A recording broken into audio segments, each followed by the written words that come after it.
There is a worksheet on your mother's kitchen table out of your father's Medicaid file. Near the top is a line that reads ASOF, and next to it, one date. Nobody in your family chose that date. Nobody was told it was being written down. But that one day decided what your mother is allowed to keep for the rest of her life. Her savings, her checking account, a certificate of deposit they opened when your sister was born. Not the day your father moved into the nursing home. Not the day anyone signed anything. A day months earlier, when the family was thinking about something else entirely. So the question this whole video answers is small, and you can start on it tonight. Which day was it? It was almost certainly the day he went into the hospital. The fall in March is where this starts. An ambulance, a ward, 19 days of not coming home. Every dollar the state counted was counted as of that morning. Say your parents had $90,000 between them that March morning. In most states, your mother keeps half, $45,000. What they spend between March and June does not move it by a cent.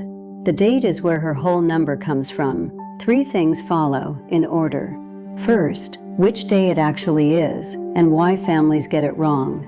Second, how her number is worked out, and why the figure in every article is a ceiling she will never touch. Third, the 6 things you can do about it. 4 are free, and 1 you can do before bed tonight. If this is useful, a like helps it reach the next daughter who is standing where you are. And one thing now, because I know it is the fear underneath everything else. The house is not the danger here. I will come back to that, and I will be specific. One line first, because families get turned around here. Medicare is the insurance your father paid into every working year.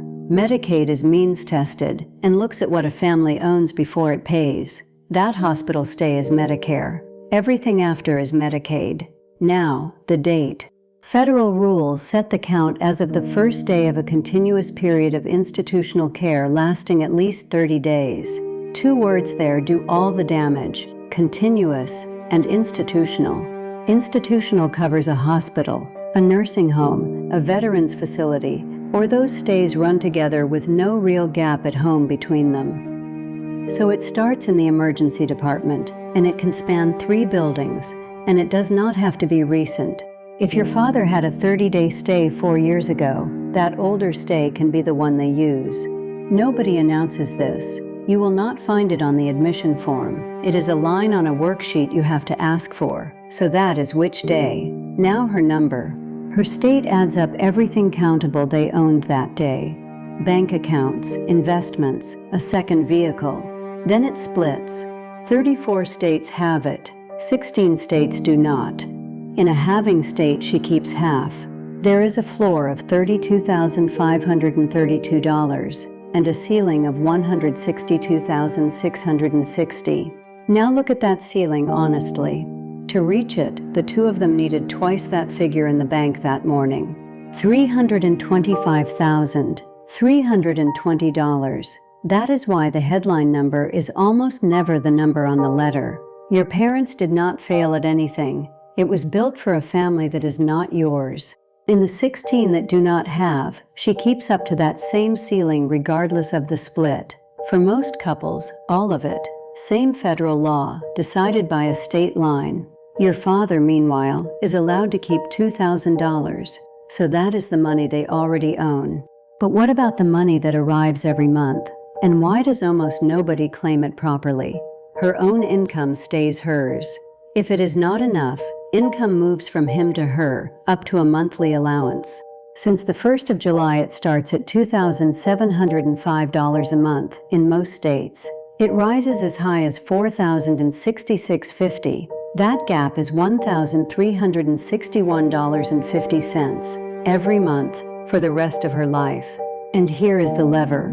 She only climbs toward the higher figure if her documented housing costs run above $811.50 a month. Mortgage or rent, property taxes, insurance, the state's utility allowance on top. Nobody adds those up for her. If the shoebox of bills is never produced, she stays at the floor. Which brings me to 2 people. Frank is 79. He fell in the kitchen on a Saturday in March, 19 days on a ward. then a rehab wing, and he never came back from it. In June, they moved him across to the nursing home. Diane is 77, and she has stayed in the house, 31 years in it. Between them, that Saturday morning, they had $68,000. She knew it to the dollar, because she is the one who has always known it. By June, it was 49. Diane had read the articles. She was braced for a smaller number. She was not braced for it to be measured against a morning she remembered only as the worst day of her life. Half of $68,000, $34,000, measured against a Saturday morning in March. And her allowance came through at the floor.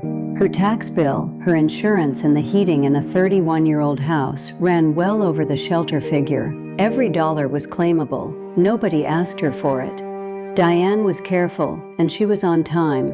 Nobody handed her the date that governed the arithmetic. Nobody told her a shoebox under the stairs was worth $1,000 a month. So let me hand you both. This is the shield, and it has 6 parts. 1. Get the date, and do not accept a guess.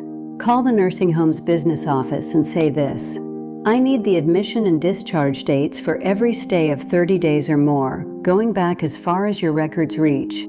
Then ask the hospital's medical records department the same thing. The earliest continuous 30-day stretch governs.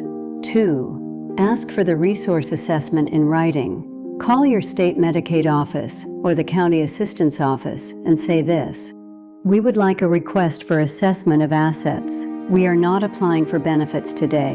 A married couple can ask on its own, and it costs nothing. 3. Build the shelter file before anyone applies. 12 months of the mortgage or rent, the property tax bill, the insurance, every utility statement. Hand it over as one document and say this: this is her shelter documentation for the monthly maintenance calculation. Please confirm you have all 12 months. 4. Ask that same office one sentence.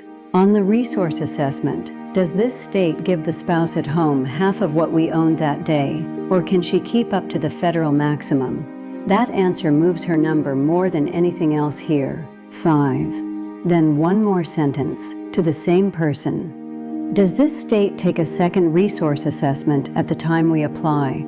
Some do, and if hers is one of them, what happens in between is not neutral. 6. Move nothing until somebody licensed in her state has seen that figure.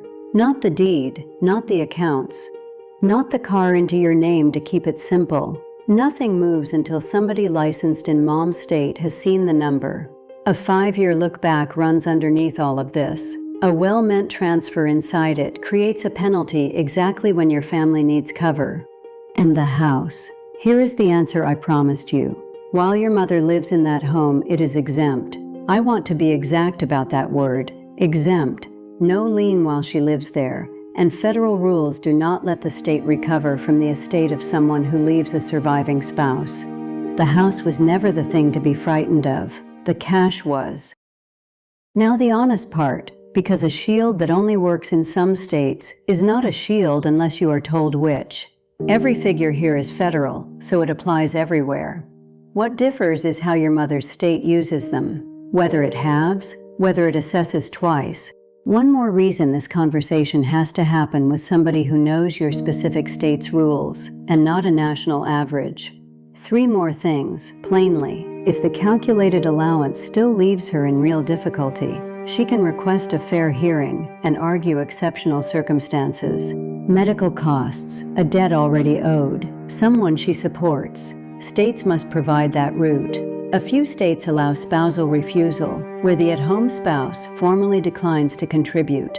It is real, it carries consequences, and it is a question for an attorney. And your father keeps a personal needs allowance, between $30 and $200 a month depending on the state.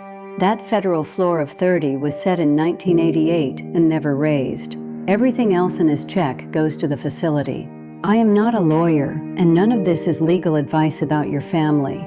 It is the map, so the meeting with somebody licensed is a short one.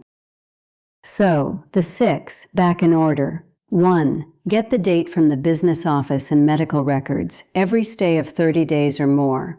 2. Request the assessment of assets in writing, without applying. 3. Build the shelter file, 12 months of it. 4. Ask whether the state halves. 5. Ask whether it assesses twice. 6. Move nothing until somebody licensed has seen the figure. And if you do one thing tonight, do this one. Call the business office at your father's facility and ask for the first date of the stay that started all of this. Write it on the front of the folder and write the word earliest beside it. Tomorrow you are going to ask the hospital whether there is an older one. That is a 5-minute call, and it is the number the next 12 months will be argued from. Diane got there in the end. Her daughter found the March date on a discharge summary in a drawer. That shoebox lifted her allowance by more than $1,000 a month. None of it undid the $34,000. What it changed was every month after. Frank is still there, and he will never know any of this. It was for her. If this was useful, please like this video and subscribe. Rules that decide a thing this big are never the ones anybody explains at the desk. Your mother is more protected than she thinks. She is protected by a number somebody wrote down on a day nobody told her about. Go and find the day.